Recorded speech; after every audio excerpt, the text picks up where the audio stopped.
৩১ মে বিকেলে রাজধানীর মৌচাকে রানারকলি মার্কেটের ফুটপাতের দোকানে এক ব্যক্তিকে মারধর করতে দেখা যায় সিসিটিভি ফুটেজে। এক পর্যায়ে নিয়ে যাওয়া হয় মার্কেটের বাইরে, পরে লাঠিসোঁটা দিয়ে ধাওয়া দেয় 15 থেকে 20 জনের একটি দল।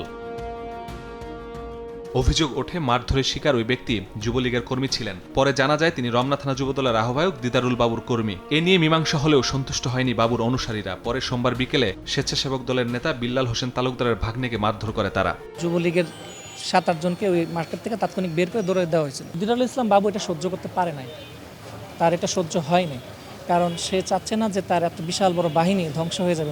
এ নিয়ে ফের মীমাংসায় বসলে পরিস্থিতি আরো ঘোলাটে হয়। কথা কাটাকাটির এক পর্যায়ে ছুরিকাঘাতের শিকার হন বিল্লাল। ঢাকা মেডিকেলে নিলে চিকিৎসক তাকে মৃত ঘোষণা করে। অভিযোগ উঠেছে পরিকল্পিতভাবে বিল্লালকে হত্যা করে বাবু ও তার অনুসারীরা।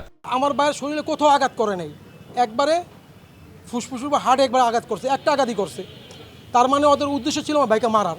বিল্লালের অনুসারীদের অভিযোগ, যুবলীগ কর্মীদের সাহায্যে আনারকলি মার্কেটের সামনের ফুটপাত একচ্ছত্র নিয়ন্ত্রণ ছিল বাবুর। বিল্লাল সেখানে হস্তক্ষেপ করলেই বাধে দ্বন্দ্ব। ফুটপাতের যে দোকানপাটগুলো নিয়ে মূলত এটা একতরফিয়াভাবে একটা সন্ত্রাসী চক্র এগুলো নিয়ন্ত্রণ করতে চায়। 300 দোকান থেকে অবৈধভাবে 20,000 টাকা করে নেয়, প্রতি মাসে অনেক টাকা আসে। এটাই মূল সমস্যা। যুবলীগের মাসুদের যে সিস্টেমটা ছিল পুনর্বাসনটা করছেই বাবু। সিসিটিভি ফুটেজ দেখে ঢাকা ও মুন্সিগঞ্জে অভিযান চালিয়ে গ্রেফতার করা হয় বাবুর সহযোগী আলামিন ও রিয়াজুল ইসলামকে। এ ঘটনায় বহিষ্কার করা হয়েছে রমনা থানা যুবদলের আহ্বায়ক দিদারুল ইসলাম বাবুকে। বাতিল করা হয়েছে রমনা থানা কমিটি। দুজনকে শনাক্তপূর্বক হেফাজতে নিয়েছে পুলিশ। একজনের নাম হচ্ছে রিয়াজুল ইসলাম আর একজন আলামিন মাহিন। দোকানে টাকা পয়সা দাবি দেওয়ার বিষয় নিয়ে নানাবিধ বিষয় আসতেছে, এটা তদন্তের পরে স্পষ্ট হবে। ঘটনার পর থেকে থমথমে পরিস্থিতি বিরাজ করছে আনারকলি মার্কেট এলাকায়।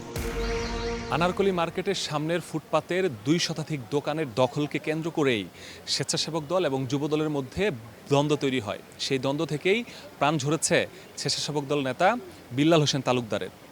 সেই ঘটনার পরে দোকানগুলো সবাই বন্ধ করে চলে গেছে।